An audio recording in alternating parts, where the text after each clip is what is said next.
bienvenida a todos los asistentes, especialmente a los coordinadores de áreas y carreras que se encuentran de la Universidad Nacional Abierta.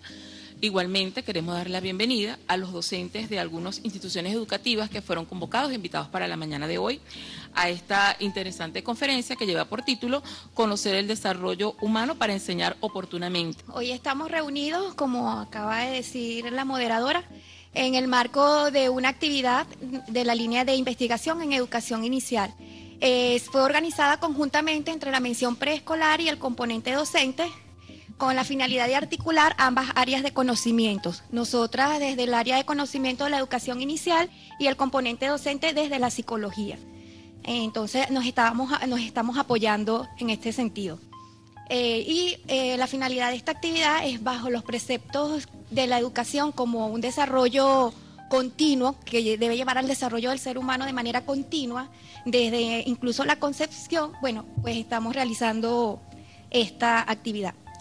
En el caso de la educación inicial, ya posteriormente nuestra conferencista seguramente lo destacará, es fundamental en el desarrollo del ser humano. Ahí es donde se forman los cimientos y las bases que le servirán en el futuro. Antes que todo, quiero agradecer la invitación que me han hecho para participar en el día de hoy. Para mí es un placer poderme reunir con todos ustedes y agradezco muchísimo su presencia.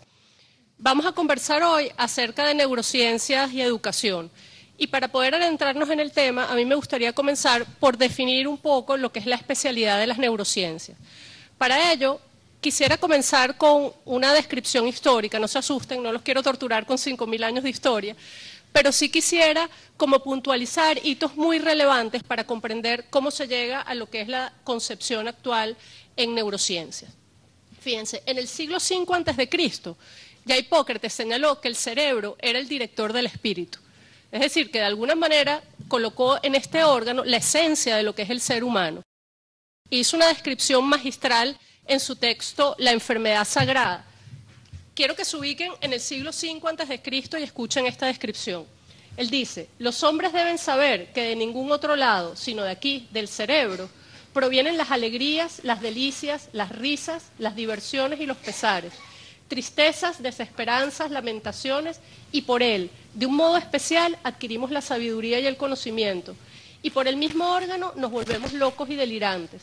Nos asaltan miedos y temores, algunos por la noche, otros durante el día y en sueños, extraños desvaríos, cuidados que no son adecuados, ignorancia de las circunstancias presentes, falta de hilación e incapacidad. Todas estas cosas las sufrimos desde el cerebro.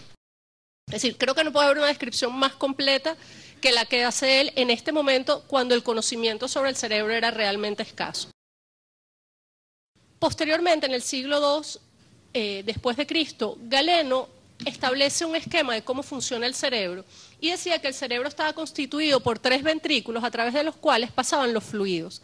Si bien era una concepción como muy sencilla, perduró por mucho tiempo y fíjense, esta es una imagen que realiza Leonardo da Vinci de esa concepción. Y repito, si bien parece una concepción muy elemental, fíjense cómo ya están sentadas las bases de lo que son las funciones cognitivas. En el primer cerebro llegan las impresiones de los sentidos, en el primer ventrículo, perdón. En el segundo ventrículo se procesa la información y en el tercer ventrículo se almacena. Fíjense que el primer ventrículo correspondería a percepción, el segundo correspondería a la inteligencia y el tercero correspondería a la memoria. Entonces, aunque es un esquema muy elemental, ya son las bases de lo que posteriormente vamos a conocer como funciones cognitivas. 2 grandes movimientos. Por un lado estaban los localizacionistas y por el otro lado estaban los asociacionistas. Los localizacionistas decían que determinadas células del cerebro cumplían funciones específicas. Entonces tenemos muchos representantes ahí. Podríamos destacar, por ejemplo, a Gall, padre de la frenología, quien ubicó en partes del cráneo funciones cerebrales. Quizás nombres que les puedan sonar un poco más familiares, podríamos señalar a Broca y a Wernicke. Broca hizo estudios post-mortem en personas que en vida habían tenido dificultades en la expresión del lenguaje y se dio cuenta que todas esas personas tenían una lesión en la parte posterior del lóbulo frontal y por eso se denomina el área de Broca. Lo mismo hizo Wernicke con personas que en vida habían tenido dificultades en la comprensión del lenguaje y se dio cuenta que había una región en el lóbulo temporal que estaba afectada y es lo que hoy conocemos como el área de Wernicke. Esto sigue avanzando y quizás el máximo exponente de la concepción localizacionista sería Brodmann, donde el cerebro se llena de números representando las distintas funciones. Y hoy en día seguimos haciendo alusión a esas localizaciones. Yo, por ejemplo, en vez de decir el área de Broca, yo podría decir el área 44 de Brodmann. Y digamos, los que estén en el área de las neurociencias van a entender que yo estoy haciendo referencia a eso. Entonces, por un lado, los localizacionistas proponen que el cerebro es un órgano organizado y diferenciado. Ahora, paralelamente a este movimiento, surgen los asociacionistas que dicen que eso no es así. Porque si el cerebro fuera tan preciso y tan definido en una función, cuando hubiese una lesión, la persona debería perder por completo el funcionamiento. Y eso rara vez sucede. Vemos disfunciones las mayorías de las veces, a menos que haya una lesión excesivamente masiva o extensa, la función quedan como ciertos niveles de funcionamiento. Pierre Marie dice, lesiones iguales no producen manifestaciones iguales. Por lo tanto, el localizacionismo no puede ser tan estricto. El mismo Freud habló de las fibras de asociación. Entonces, por un lado, estos dicen, el cerebro es diferenciado, pero estos dicen, eso no es así, el cerebro trabaja de manera integrada. Estas dos concepciones se unen para llegar a lo que es la concepción actual en las neurociencias. El cerebro es un órgano organizado, diferenciado, pero funciona de manera integral. Entonces, así van sucediendo toda una serie de aportes. Podríamos mencionar, por supuesto, a Santiago Ramón y Cajal, premio Nobel en 1906 por su descripción sobre la sinapsis. Penfield y Roberts hablaron sobre la diferenciación hemisférica. Hay un hemisferio dominante, que es el hemisferio izquierdo, que se encarga del lenguaje, y hay un hemisferio derecho que se encarga de las funciones no verbales. Podemos mencionar a Luria cuando habla de sistemas funcionales. Y es alrededor de 1960 cuando se establecen las neurociencias como una especialidad, recibiendo aportes muy importantes de la educación, de los terapistas del lenguaje, de la terapia ocupacional, de la psicometría, de la psicocirugía y de todo lo que es la tecnología diagnóstica. Y es entonces cuando se llega a lo que es la concepción actual en neurociencias. Entonces, vamos a definir las neurociencias como un conjunto de disciplinas científicas que estudian la estructura y función del sistema nervioso y cómo sus elementos interactúan, dando lugar a las bases biológicas de la conducta. Es decir, si yo quisiera sintetizar esta definición, yo podría decir que las neurociencias son el estudio de la relación cerebro-conducta. Es decir, cómo la biología determina el comportamiento y cómo yo desde el comportamiento puedo inferir cómo está funcionando el cerebro. Dentro de lo que son las neurociencias nos interesa el estudio de las funciones. ¿Qué funciones vamos a evaluar? Conciencia, atención y concentración, orientación, memoria, lenguaje, construcción, otras funciones como cálculo, lectura, escritura, funciones frontales y aspectos emocionales. ¿Por qué menciono esto? Porque el aprendizaje, que es lo que le interesa a todos ustedes, tiene que ver con todas estas funciones. Entonces, los neuropsicólogos, ¿qué hacemos? Utilizamos los test, las pruebas psicológicas o las pruebas neuropsicológicas que nos permiten hacer una evaluación organizada, sistematizada y en muchos casos cuantificada de todas estas funciones. Recuérdense que son pruebas sencillas, son pruebas relativamente económicas cuando las comparamos con otras pruebas paraclínicas, son pruebas que no hacen daño, que no generan malestar en el paciente, que nos permiten tener una información distinta al resto de las otras evaluaciones que tiene que ver con el nivel cognitivo, con el nivel de funcionamiento que tiene un niño, en el caso del campo educativo. Fíjense que aquí yo incluyo los aspectos emocionales. ¿Por qué? Porque la emoción también está en el cerebro. ¿Sí? Porque hay estructuras cerebrales que están destinadas a procesar los aspectos emocionales y, como vamos a ver, los aspectos emocionales también son determinantes en el proceso de la escolarización y en el proceso del aprendizaje. ¿Qué pasa cuando hay una afección en el cerebro? Bueno, que van a suceder una serie de cambios. Van a haber cambios anatómicos, es decir, a nivel de la estructura del cerebro. Vamos a tener cambios fisiológicos, es decir, en el funcionamiento del cerebro. Vamos a tener cambios cognitivos, conductuales y afectivos, que probablemente son los que van a ver ustedes eventualmente en un aula de clase. ¿Qué pasa cuando suceden estos cambios? Que esto va a tener un impacto. pero va a tener un impacto en muchos niveles, va a tener un impacto, por supuesto, personal, pero va a tener también un impacto familiar, social, académico, laboral y económico. Es decir, cuando una persona tiene algún tipo de afección neurológica, el impacto es en las distintas áreas en las que la persona se desempeña, por lo que exige que el abordaje dentro de las neurociencias sea un abordaje interdisciplinario. Es decir, el neuropsicólogo no trabaja solo, el neuropsicólogo va a trabajar en equipo y este equipo se va a conformar en función de las necesidades de cada caso. Por ejemplo, si yo tengo un niño que presenta un déficit de atención, pues el equipo interdisciplinario va a estar conformado por la maestra o el maestro, el psicólogo, la familia y el psicopedagogo. Pero ¿qué pasa si yo tengo un niñito que se cayó y se dio un golpe en la cabeza? Pues entonces el radiólogo tendrá que intervenir, a lo mejor eventualmente el neurólogo o el neurocirujano también tienen que conformar ese equipo interdisciplinario. Entonces el equipo se va a conformar en función de las necesidades de cada caso. ¿Cómo es la evaluación en el campo de las neurociencias? Bueno, tenemos que tener una evaluación cualitativa y una cuantitativa. La cualitativa, bueno, son las entrevistas que yo le puedo hacer al niño, al estudiante, a la familia, a los padres, a los maestros, que me van a dar la mayor cantidad de información posible. Mientras más información yo tenga sobre el alumno, más eficiente voy a ser en el abordaje de cada caso. Y, por supuesto, la observación directa, que es indispensable, y yo creo que todos ustedes son expertos. Es decir, desarrollan una sensibilidad muy importante en lo que es la observación de la conducta de un niño. Y por supuesto hay una evaluación cuantitativa, que es lo que les mencionaba antes, que tiene que ver con el uso de escalas y de pruebas, que nos permiten sistematizar el funcionamiento y obtener lo que es el perfil cognitivo de cada caso. Entonces, la evaluación ideal es aquella que combina estos dos aspectos. Ok, ahora entrando un poquito en el campo ya de las neurociencias, de la neuropsicología infantil. Fíjense, la neuropsicología infantil también se llama neuropsicología del desarrollo, que estudia esa relación cerebro-conducta que yo les mencioné antes, pero en un cerebro en desarrollo. Y eso marca una diferencia importante con la neuropsicología del adulto.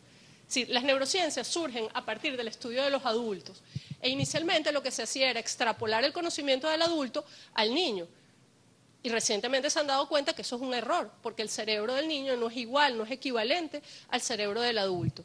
Entonces, esta especialidad surge a partir de la publicación que hace Luria en 1973 en El cerebro en acción, donde comienza a marcar las diferencias entre el funcionamiento infantil y el funcionamiento adulto, donde se hace un énfasis en lo que le acabo de mencionar, en un análisis convergente, donde se integra la mayor cantidad de información sobre el niño, tomando en cuenta tanto los aspectos cuantitativos como cualitativos, y se enfatiza en los aspectos positivos más que en los negativos.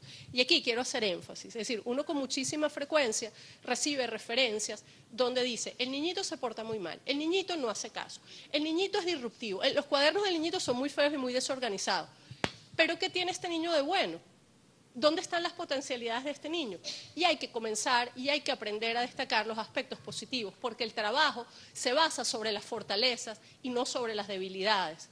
Entonces, cuando vayan a hacer un reporte, cuando vayan a hacer una boleta, cuando vayan a hacer una descripción, comiencen por lo positivo. Destaquen las cualidades y las fortalezas del niño y después mencionen cuáles son las dificultades si es que las hay. Entonces, hay que hacer ahí un cambio porque el trabajo, la intervención, la rehabilitación, la terapia cognitiva, la terapia del lenguaje se basa sobre fortalezas. Es decir, yo me soporto en fortalezas para poder mejorar las áreas que sean debilitarias. Ahora, ¿cuáles son las diferencias entre el cerebro del niño y el cerebro del adulto? La diferencia fundamental es que el cerebro del niño es un cerebro que va en rápida evolución. Es decir, cuando el niño nace no habla, no se mueve, y cuando tiene 2 años camina y habla bastante bien y se expresa. Imagínense ustedes los cambios que tienen que suceder en el cerebro para que esto se logre. Uno lo da por sentado, pero ya vamos a ver todos los procesos que se tienen que dar para poder alcanzar estas funciones. Y además esos cambios son sumamente rápidos, ya los vamos a ir mencionando, mientras que los cambios en el adulto son cambios mucho más lentos y van en sentido opuesto. Es decir, en la infancia vamos hacia la formación y la maduración de funciones. En el adulto se va más hacia el declive y la pérdida funcional. ¿Okay? La disfunción en el cerebro de un niño se manifiesta en un fallo en adquirir una nueva habilidad. es decir, en desarrollar una función. En el adulto implica la pérdida de capacidades que ya están adquiridas. Es decir, el niño no logra alcanzarse de algún compromiso neurológico, no alcanza el desarrollo de la función. En el adulto esa función ya está completa y comienza a perder capacidad. El cerebro del niño es un cerebro sumamente plástico, y ahí está la responsabilidad que ustedes tienen.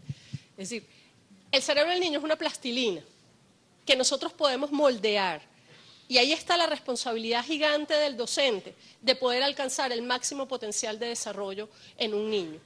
Mientras que el cerebro del adulto, si bien también es un cerebro plástico, y ya vamos a hablar de eso, los cambios son mucho más lentos. Las cosas son como más calmadas y más pausadas. El tipo de lesión, el tipo de compromiso que vamos a ver en el cerebro del niño son distintas de las que se suelen ver en el cerebro del adulto. En el caso del niño, generalmente vamos a ver lesiones cerradas. ¿Cuándo vemos una lesión cerrada? Cuando el niño se da un golpe y se hace un chichón. Cuando se cayó y se golpeó. Esos son compromisos frecuentes que vemos. Están las malformaciones congénitas, es decir, niños que vienen con algún tipo de defecto desde el nacimiento. Las anoxias. Esto es importante. Las anoxias perinatales, es decir, cuando el niño tiene pérdida de oxígeno en el momento del parto, eso no pasa sin dejar huella, eso siempre deja alguna secuela. Y muchas veces vemos niños que no se ajustan al salón de clase. Cuando uno explora todos los antecedentes, uno no encuentra nada llamativo. Y cuando uno mete la lupa y comienza a hacer la anamnesis a la familia, se da cuenta que hubo una pequeña complicación que pasó desapercibida y el niño le faltó oxígeno unos segundos. Y estas cosas a veces dejan secuelas que tienen que ser atendidas. Y las infecciones son muy frecuentes, es decir, las meningitis, las encefalitis son patologías frecuentes en los niños. Mientras que en los adultos vamos a ver más los accidentes cerebrovasculares, es decir, o que se tapa o que se rompe algún vaso del cerebro, los tumores y las heridas penetrantes. Entonces, fíjense que incluso el tipo de condición que podemos ver en el niño y en el adulto es diferente. Cuando hay un compromiso en el cerebro del niño, los trastornos suelen ser más generalizados, es decir, abarcan más funciones, porque como las funciones no están desarrolladas, la manifestación es más difusa. En el caso del adulto, las lesiones suelen ser más focales y más selectivas, es decir, hay áreas de compromiso, pero hay áreas que también están perfectamente sanas. Entonces, fíjense que hay diferencias importantes en lo que es el funcionamiento del cerebro del niño y el del adulto. Ahora, ¿cómo relacionamos todo esto con la educación? Fíjense, el cerebro se va desarrollando y le toma muchísimo tiempo alcanzar su máximo desarrollo. Es decir, el cerebro completa su maduración en la tercera década de la vida. Y estas son concepciones novedosas porque hasta hace muy poco tiempo se pensaba que después de la primera infancia el cerebro ya no se modificaba, y hoy sabemos que eso no es así. El lóbulo frontal, la parte anterior del cerebro, madura después de los 20 años en el mejor de los casos. ¿Okay? Entonces tenemos, el desarrollo del sistema nervioso se inicia a los 18 días de la fecundación. Ahí comienza a formarse el tubo neural que después va a conformar el sistema nervioso. No me quiero detener tanto en lo biológico, quiero hacer como más énfasis en lo que puede ser las implicaciones prácticas para ustedes de estos conceptos. Se forman 3 vesículas, a la 5ª semana ya hay diferenciación de las estructuras cerebrales, en la 9ª semana comienza la maduración de las estructuras, después del nacimiento hay un aumento del peso cerebral importante, y lo vamos a ver, y este es quizás el punto más importante, el desarrollo de las funciones cognitivas no constituye un proceso aislado de lo que es el desarrollo físico, psicológico y social. Es decir, la biología no camina sola. La biología camina de la mano de los estímulos que se reciban del entorno. Y ahí está la importancia también de la educación. Entonces, fíjense, vamos a tener toda una serie de procesos que están ordenados de manera parcialmente cronológica. ¿Por qué digo parcialmente? Porque muchos de estos procesos se dan de manera simultánea. Pero para organizarlos vamos a empezar por lo que empieza primero y vamos avanzando cronológicamente, pero sí es importante que entiendan que varios de estos se pueden solapar. Entonces, el primer punto es la neurogénesis. ¿Qué es la primera fase del desarrollo embrionario? Las células del tubo neural proliferan dividiéndose para originar las neuronas y otras células. Es decir, lo primero que pasa es que las células se comienzan a dividir y se dividen a una velocidad impresionante. Fíjense que por un minuto se pueden producir 200.000 neuronas. Fíjense la velocidad de los cambios que suceden en el periodo embrionario. En los primeros 2 meses de vida, es decir, las primeras semanas, se produce la mayoría de las neuronas que nos van a acompañar a lo largo de toda la vida. Entonces, fíjense qué rápidos son los cambios que se producen y cómo va creciendo el feto. Y fíjense la importancia, la proporción que tiene la cabeza en relación al resto del cuerpo. Después viene otro proceso muy importante, que es la migración neuronal. Es decir, las neuronas se crean, pero no están en el lugar donde se van a quedar. Esas células se tienen que mover y colocarse en los lugares que les corresponden. Entonces, la migración es el desplazamiento de las neuronas que ocurre fundamentalmente en el segundo trimestre del embarazo, para alcanzar su destino, y comienzan allí su diferenciación adquiriendo las características de la neurona adulta. Hacia el 7º mes de gestación empiezan a aparecer las diferencias estructurales en las diferentes partes del cerebro, y las fallas en la migración van a producir malformaciones cerebrales y fallas en las conexiones de las neuronas. Es decir, el segundo trimestre del embarazo es fundamental. Y las fallas en la migración pueden suceder no solamente por condiciones biológicas, sino por condiciones emocionales. Una madre estresada produce fallas en la migración de las neuronas. Entonces, fíjense qué importante este concepto. Es decir, hoy sabemos que patologías importantes tienen su origen en fallas en la migración. Y cuando hablo de patologías importantes, estoy hablando, por ejemplo, de la esquizofrenia. Es decir, el origen de la esquizofrenia, en algunos de los casos, porque sabemos que hay un componente genético importante, tiene que ver con fallas en la migración neuronal. Es decir, las neuronas no se colocan donde tienen que estar. Los trastornos borderline de la personalidad, que son trastornos también muy severos, pueden tener su origen en fallas en la migración. Los déficits de atención y el autismo, que a lo mejor sí son condiciones que ustedes pueden estar en contacto con más frecuencia, también pueden tener que ver con fallas en la migración. Entonces, fíjense qué importante es el estado emocional de la madre durante el embarazo. Es decir, esto es fundamental y yo tengo la sensación que no se le da la suficiente importancia. Es decir, y preocupa un poco lo que está sucediendo, es decir, el estrés que pasa una madre hoy en día cuando está embarazada, pensando en todos estos procesos. Pero también es importante que uno como docente tenga esto presente, porque mientras más información yo tenga sobre el alumno, también voy a poder comprender mejor la situación y voy a ser más eficiente en ayudarlo. Entonces, primero la proliferación, después la migración y después las neuronas, no solo que se tienen que poner en un lugar, sino que se tienen que organizar verticalmente. Fíjense qué complejo este proceso para que se desarrolle un cerebro sano y para que el niño pueda aprender apropiadamente. Okay. Después que las células se formaron y se colocaron en su lugar, tienen que comenzar a conectarse. Tienen que comunicarse una con otras, que es lo que se llama la sinaptogénesis, es decir, la formación de sinapsis, la formación de conexiones y de comunicación entre las neuronas. Esto sucede de manera muy intensa entre la semana 20 y 24 de gestación, pero esto persiste a lo largo de toda la vida, es decir, las nuevas conexiones se dan todo el tiempo. En este momento sus cerebros se están conectando, se están produciendo cambios, o al menos eso es lo que yo espero, o lo que yo desearía. ¿Okay? Se están formando sinapsis, se están formando conexiones. Entonces, las sinapsis en la etapa prenatal están determinadas fundamentalmente por el aspecto genético. O sea, los genes dicen, comiéncense a conectar. Pero en la etapa postnatal, la sinaptogénesis depende mucho más de la estimulación del ambiente. Es decir, si el niño recibe muchos estímulos, las neuronas se van a comunicar y se van a conectar más. Si es un niño deprivado culturalmente, las conexiones van a ser menores. Entonces, otra vez volvemos. Qué importante es la estimulación en las etapas iniciales de la vida, porque esas conexiones son las que nos van a acompañar a lo largo de todo el tiempo. Mientras más estimulación haya, más conexiones van a haber. Y mientras más conexiones haya, mayor es la reserva cognitiva que yo voy a tener. Entonces, cuando comience el proceso degenerativo por la edad, yo voy a tener una reserva mayor. Entonces, fíjense la importancia de establecer nuevas conexiones. La mielogénesis, que tiene que ver con el recubrimiento del axón de una sustancia llamada mielina. Esta mielina lo que hace es facilitar la transmisión del impulso nervioso, que una neurona le pueda pasar la información a la neurona siguiente y que lo haga además de manera rápida y eficiente. Ahora, no todas las áreas del cerebro se mielinizan al mismo tiempo. Unas áreas maduran antes y otras después. Entonces, lo que es visual y auditivo y somatosensorial madura antes. ¿Qué es lo primero que hace el niño? El niño siente primero, después se mueve. ¿Okay? ¿Por qué? Porque ese es el orden en que va la mielinización en el cerebro. Las áreas de asociación, es decir, las áreas de integración, se maduran de manera mucho más tardía. Y el área prefrontal, como les dije, termina de madurar en la tercera década de la vida, es decir, después de los 20 años. Los cambios durante el resto de la vida van a depender de los nuevos aprendizajes.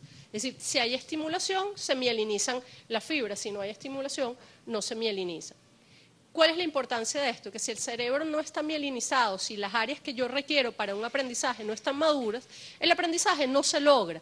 Es decir, si las fibras no están mielinizadas, el niño no diferencia derecha e izquierda. Si no hay lateralización, el niño no puede acceder a la lectura y a la escritura. Entonces, por ejemplo, cuando hace algunos años dijeron que los niños que tenían 6 años ya tenían que estar en primer grado, uno se asusta, porque están forzando a un cerebro inmaduro a aprender cosas que no está en capacidad de adquirir. Entonces nosotros los psicólogos nos sentó muy bien porque se nos llenó la consulta. ¿Ok? Porque el niño, cuando no tiene la capacidad para aprender, hace distorsiones. Entonces aparecen las dislexias, aparecen las dificultades de la lectura, aparecen las dificultades de la escritura. Y eso no está bien. Es decir, el cerebro tiene que estar maduro para adquirir los conocimientos. Entonces, cuando se toman medidas de política educativa, hay que considerar estos aspectos. Hay que considerar el proceso de maduración para que el aprendizaje sea lo más fluido y lo menos dañino posible. Es decir, el aprendizaje tiene que ser siempre una experiencia positiva, tiene que ser una experiencia grata. Es decir, no podemos forzar los aprendizajes. Si el niño no suma, no puede multiplicar. ¿Okay? Y eso es equivalente para cualquier otro aprendizaje. Es decir, el aprendizaje es en forma de escalera. Y si las condiciones biológicas no están dadas para aprender, yo no puedo ingresar conocimientos muchísimos más complejos. ¿Okay? Entonces hay que tener conciencia, por eso es tan importante estos conceptos, no por el aspecto biológico como tal, sino que es la comprensión de cómo se da el proceso de aprendizaje. Ahora, esto va sucediendo, digamos, desde el nacimiento, la primera infancia, ya dijimos, se forman las células se conectan, los nervios se mielinizan y el niño puede ir ascendiendo en la dificultad del aprendizaje. Ahora, cuando se llega a la adolescencia sucede una cosa muy extraña, y es que el cerebro comienza a cortar conexiones, y el cerebro comienza a perder sustancia gris. Y esto es muy raro porque siempre habíamos atribuido a la sustancia gris del cerebro la inteligencia, que la inteligencia estaba allí y resulta que en la adolescencia se pierde sustancia gris. Eso es un concepto relativamente nuevo, es decir, estos descubrimientos son de 1990 para acá, cuando se hace un estudio muy extenso, el Instituto de Salud de los Estados Unidos hace un estudio con más de 125 adolescentes entre los 12 y los 25 años y se da cuenta que el cerebro de los adolescentes es un cerebro en el que se producen profundas modificaciones a nivel bioquímico, a nivel anatómico y a nivel funcional. Es decir, no era el concepto que después de la primera infancia ya el cerebro no se modificaba, al contrario, el periodo de la adolescencia es un periodo de altísima actividad cerebral y de altísimos cambios que son la base de los comportamientos típicamente adolescentes. Es decir, todo eso es a la rebeldía, la dificultad para acatar normas, es decir, todas esas conductas típicamente adolescentes responden precisamente a todas estas modificaciones que se dan en el cerebro. Y el cerebro comienza a perder conexiones, es decir, fíjense, esta es los cuerpos neuronales, la sustancia gris es el cuerpo neuronal, la sustancia blanca son los axones, esas fibras que les expliqué que se mielinizaban. Entonces, fíjense, al año como es, a los 6 años fíjense la densidad y a los 14 años fíjense cómo se pierde sustancia gris. ¿Por qué pasa esto? Es decir, el cerebro sigue un principio muy elemental, se usa o se elimina. Si yo toqué piano hasta los 6 años, y entre los 6 años y la pubertad, yo no volví a tocar piano, cuando yo llegue a la pubertad, el cerebro va a barrer con todas esas conexiones, porque no son adaptativas, porque no son funcionales. Y el cerebro es un órgano altamente eficiente. El cerebro protege lo que necesita y descarta lo que no le sirve. ¿Okay? Entonces, siguiendo ese principio, se comienzan a podar ciertas conexiones del cerebro. Comienza en la adolescencia y termina en la tercera década de la vida.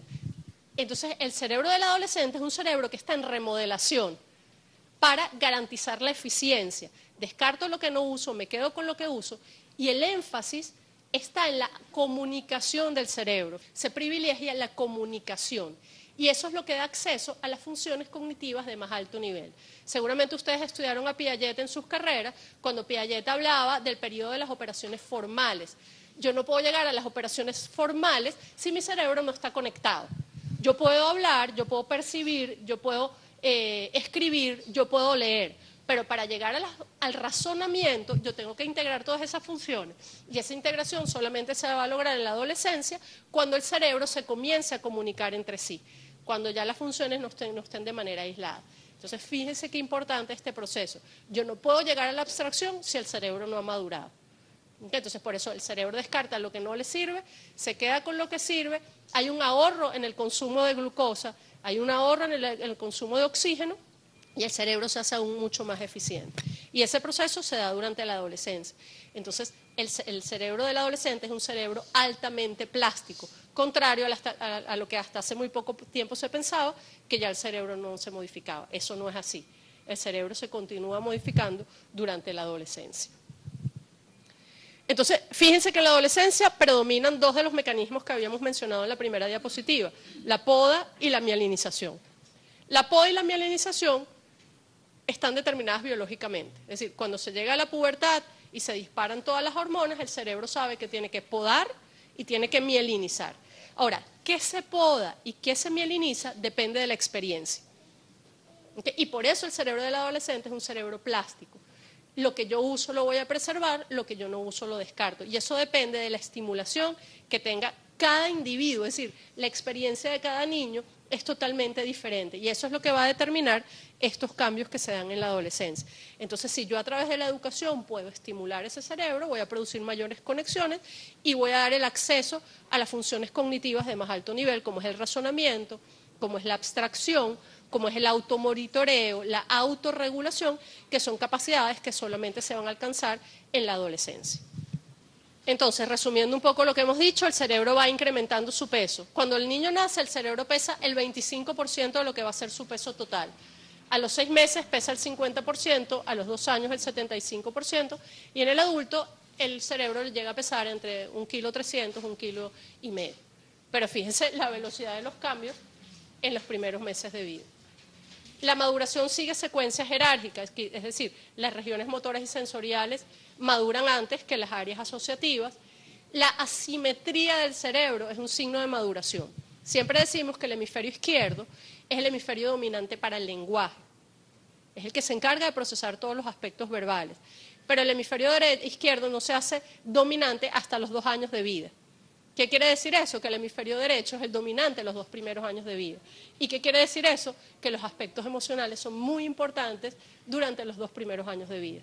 Es decir, la información emocional que es procesada más por el hemisferio izquierdo que el derecho es muy relevante para la maduración adecuada del cerebro.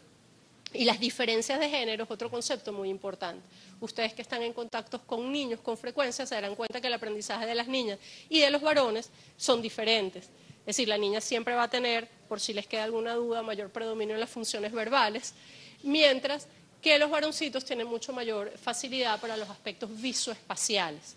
¿Okay? ¿Por qué? Eso tiene que ver con restos evolutivos, tiene que ver con hormonas que determinan esas diferencias. Pero tenemos que tener claro que la vía de aprendizaje de las niñas y de los varones es también realmente diferente, que va a determinar también características distintas del cerebro. El cerebro del hombre y de la mujer son cerebros diferentes, pero bueno, eso es motivo de una clase aparte. Entonces, fíjense, ¿cómo es la evolución? La corteza motora y sensitiva, es decir, moverse y percibir es lo primero que está maduro en el cerebro. La corteza de asociación viene después y por último madura la corteza frontal. Entonces, el aprendizaje tiene que tener claro esto. Es decir, yo no le puedo pedir abstracción a un niño que está en preescolar. O no puedo pedir los mismos niveles de abstracción en una edad que en otra porque el cerebro tiene una velocidad y un orden de maduración. ¿Qué pasa cuando hay algún cambio neurológico en el cerebro? Si hay alguna alteración neurológica. Bueno, puede determinar que alguna función no aparezca. Por ejemplo, que el niño no puede hablar. Tuvo un golpe en el hemisferio izquierdo, en la región temporal, y el niño tiene fallas en la comprensión. Puede producir un retraso en la adquisición de la función. Es decir, puede ser que en vez de aprender a caminar en un momento determinado, le tome más tiempo caminar. O hablar, cualquier función podemos utilizarla de ejemplo. Puede producir una distorsión, lo que yo les decía antes, El niño aprende a hablar, pero cuando va a leer y a escribir puede presentar una dislexia, eso es una distorsión en la función. Y la expresión de las alteraciones en el sistema nervioso varían según la edad del niño. Cuanto antes sea el compromiso, más difusa es la manifestación. Mientras más grande sea el niño, más focal va a ser el daño, porque ya el cerebro se ha ido especializando. Okay. Ahora, un concepto fundamental dentro de las neurociencias actuales es el concepto de plasticidad genética. Es decir, nuestro cerebro está constituido por más de 100 billones de neuronas, lo que da la posibilidad de formar infinitos sistemas neuronales sobre los cuales se instaura la conducta. La conducta no está determinada por los genes. La conducta se va a sustentar sobre sistemas neuronales, sobre redes neuronales, que se van a configurar en función de la experiencia, que es única e individual. Es decir, el aspecto genético va a dar un marco de referencia. Dentro de ese marco de referencia tenemos múltiples posibilidades. La selección de alguna de estas posibilidades depende de la experiencia que tenga cada quien. ¿Okay? Entonces, ¿qué estoy diciendo? Que la experiencia tiene la posibilidad de modificar la expresión del gen. Es decir, la experiencia hace que un gen hable mucho o que un gen hable poquito. Es decir, todos los que estamos aquí potencialmente podemos emitir conductas agresivas. ¿Por qué? Porque eso está en nuestros genes.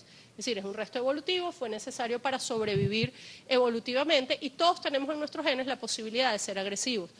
Pero unos son más agresivos que otros y eso va a depender de la experiencia que tenga cada quien. Si yo estoy expuesta a agresión y a violencia, voy a tener mayor riesgo de emitir conductas violentas. Si yo crezco en un ambiente de límites, de educación, de responsabilidad y de compromiso, probablemente ese gen no se exprese de la misma manera. Entonces, fíjense qué importante este concepto, la experiencia modifica la expresión del gen. El gen predispone, pero no determina. Entonces, la conducta de un niño va a estar determinada por la interacción constante y dinámica entre los genes, el cerebro y el ambiente. Y eso es el concepto de neuroplasticidad, que es la habilidad del cerebro de reorganizarse a sí mismo, formando nuevas redes neuronales a lo largo de toda la vida. Es decir, ese concepto que ya les he mencionado varias veces, de que solo el cerebro se modificaba en las primeras etapas de la vida, está completamente en desuso. Nuestro cerebro está cambiando permanentemente, es decir, hay conexiones que se fortalecen, conexiones que se debilitan, y eso pasa a lo largo de toda la vida en función de la experiencia que tenga cada quien. Si a ustedes les parece que lo que yo estoy diciendo es relevante, es importante, y ustedes llegan a su casa y revisan estos conceptos, esas nuevas conexiones que se pueden estar formando ahorita se van a fortalecer y se van a consolidar. Si por el contrario a ustedes les parece que lo que yo estoy diciendo es aburridísimo y que no tiene ningún sentido, se van a formar conexiones muy débiles que eventualmente se van a desaparecer. Y eso está pasando permanentemente en nuestro cerebro hasta el último día de la vida. Entonces el cerebro está cambiando todo el tiempo y el proceso de aprendizaje es fundamental porque se basa precisamente en el concepto de neuroplasticidad. Cada vez que un aprendizaje nuevo ingresa al cerebro, el cerebro se modifica. Si no hay modificación, no hay aprendizaje o no hay aprendizaje permanente. Entonces, esto es un concepto fundamental para comprender el proceso de aprendizaje. Y entrando ya específicamente en el campo de la educación, fíjese, esto lo plantea la OEA en el 2010. Todas estas habilidades y capacidades son nada más y nada menos que frutos de un cerebro en constante aprendizaje y desarrollo. Y a medida que el conocimiento relacionado al funcionamiento del cerebro humano vaya siendo más accesible a los educadores, el proceso de aprendizaje se volverá más efectivo y significativo, tanto para el educador cuanto para el alumno. Si los que lideran los sistemas educativos llegaran a comprender que los educadores, a través de su planificación de aula, de sus actitudes, de sus palabras y de sus emociones, ejercen una enorme influencia en el desarrollo del cerebro de los alumnos y las alumnas y por ende en la forma en que aprende, quedaría sin necesidad de justificar el por qué vincular los estudios de las neurociencias al concepto pedagógico. Es decir, no queda la menor duda de que las neurociencias y la educación deberían ir de la mano. ¿En qué se basa el aprendizaje? El aprendizaje se basa en la sinapsis, en la comunicación que se da entre una neurona y otra, bien sea a través de mecanismos eléctricos, pero también puede ser a través de mecanismos químicos. Es decir, las sustancias, los neurotransmisores van pasando de una neurona y otra, se va pasando la información, se consolidan las conexiones y es allí cuando viene el aprendizaje. Entonces, el aprendizaje se basa fundamentalmente en la sinapsis. Entonces, como les dije, el sistema de comunicación entre las neuronas es la sinapsis y es lo que permite que el cerebro aprenda. Y aprende precisamente por ese concepto de plasticidad, porque el cerebro se está modificando, está cambiando permanentemente. El aprendizaje involucra a todo el cerebro y lo modifica. El cerebro va armando una red de conexiones desde la etapa prenatal y conforma un cableado único en cada ser humano, donde las experiencias juegan un rol fundamental. Esto es justamente lo que acabamos de mencionar con el concepto de plasticidad genética. Es decir, dependiendo de la experiencia educativa, en este caso en particular, el cerebro va a formar una red. Pero esa experiencia educativa no es aislada. Esa experiencia educativa tiene que ver con la posibilidad de alimentarse, de tener salud, de tener una estructura familiar, de tener un profesor accesible y preparado, de los compañeros que están en el salón. Es decir, todas esas variables van a confluir en el proceso de aprendizaje. Y sabemos que existen diferentes vías y diferentes formas de aprendizaje, es decir, cada niño aprende por una vía diferente, por una forma diferente.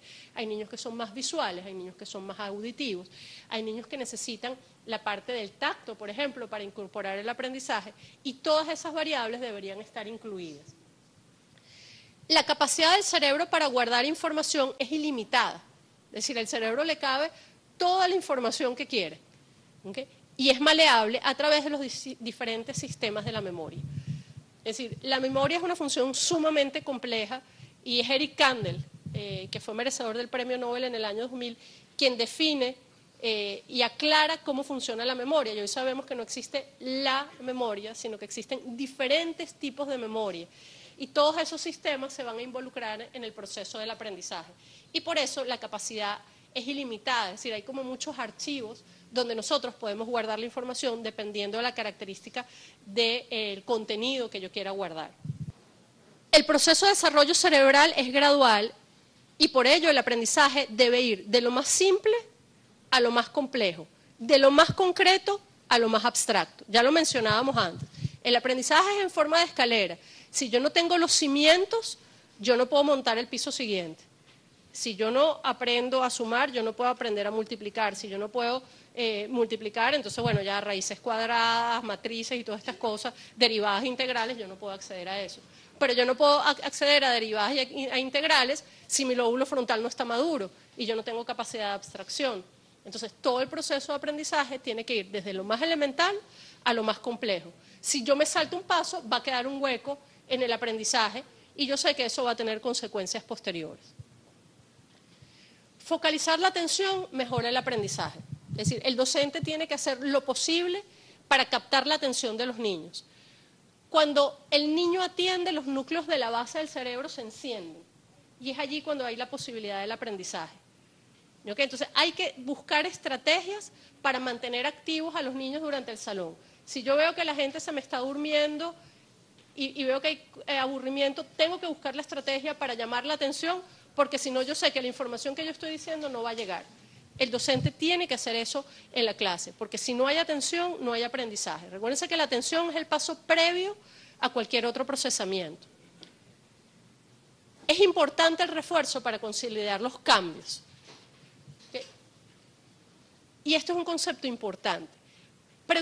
¿Se han preguntado ustedes por qué los niños se pegan tanto a los videojuegos? ¿Por qué los videojuegos generan adicción? Porque el reforzamiento es inmediato. Porque si yo gano un punto, me suena una campanita. Porque si yo lanzo una bala, sale el sangrero. ¿Okay? Y eso es un refuerzo. Porque me va sumando puntos, porque me da más vidas. Todo eso son reforzadores. ¿Qué pasa cuando uno da un reforzador a una persona? Que el cerebro produce dopamina. La dopamina es un neurotransmisor que produce sensación de bienestar.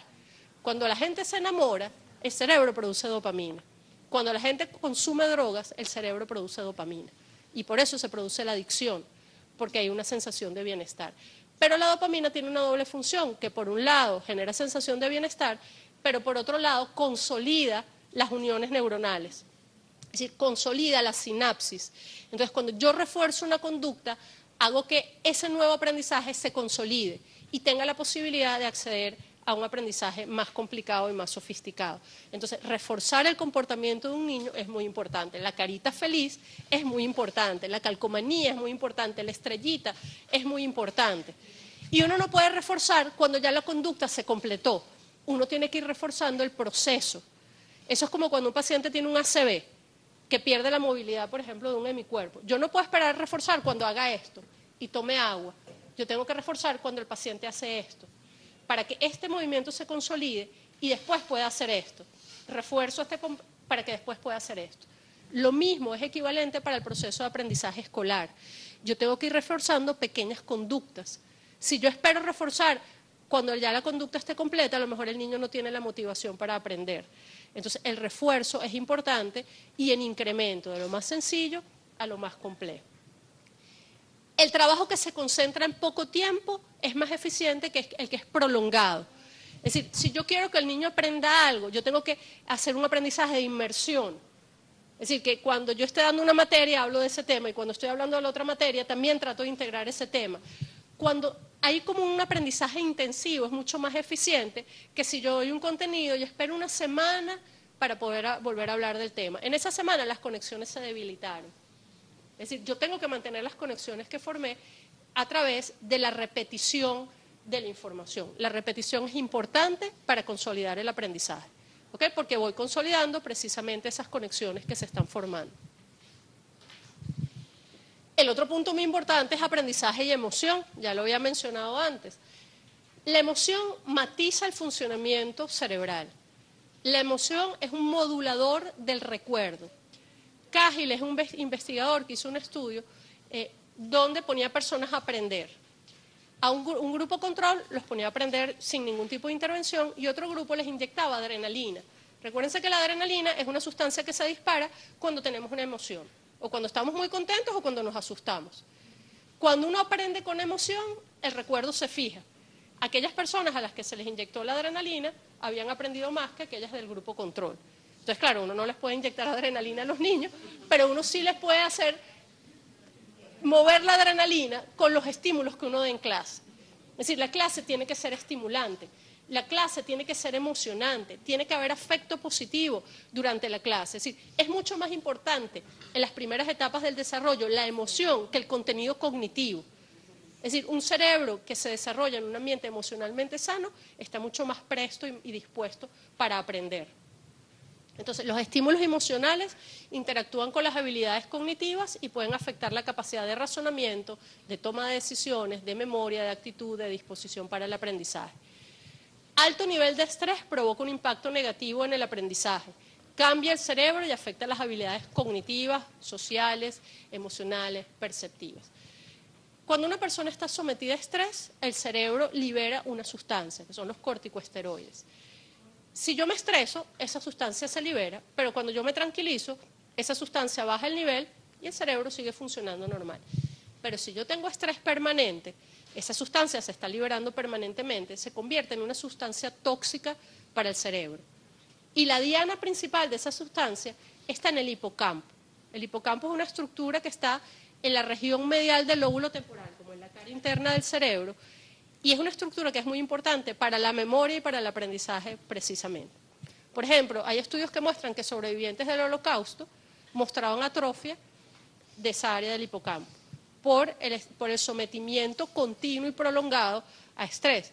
Y precisamente esta estructura tiene que ver con la memoria, tiene que ver con el aprendizaje, que es la función principal que nosotros necesitamos para que se produzcan los cambios, y además tiene que ver con la regulación emocional. Entonces, fíjense qué importante es que el ambiente sea positivo en el aprendizaje. Un clima favorable en el aula es un factor esencial para el aprendizaje. Es decir, así como nos tenemos que focalizar en la planificación de los contenidos, nos tenemos que focalizar también en que el ambiente de aprendizaje sea grato, sea favorable, que llame la atención, que refuerce la conducta y el comportamiento del niño. Ahora, el educador necesita obtener la mayor información acerca de la historia de vida de sus alumnos, si quiere aportar de manera significativa al proceso de desarrollo de su práctica pedagógica. Es decir, mientras más información tenga un docente sobre el alumno que tiene enfrente, muchísimo mejor va a ser. Es decir, si yo comprendo lo que le está pasando al alumno que yo le estoy dirigiendo la clase, le voy a llegar muchísimo más. Es decir, y eso pasa incluso desde el punto de vista clínico.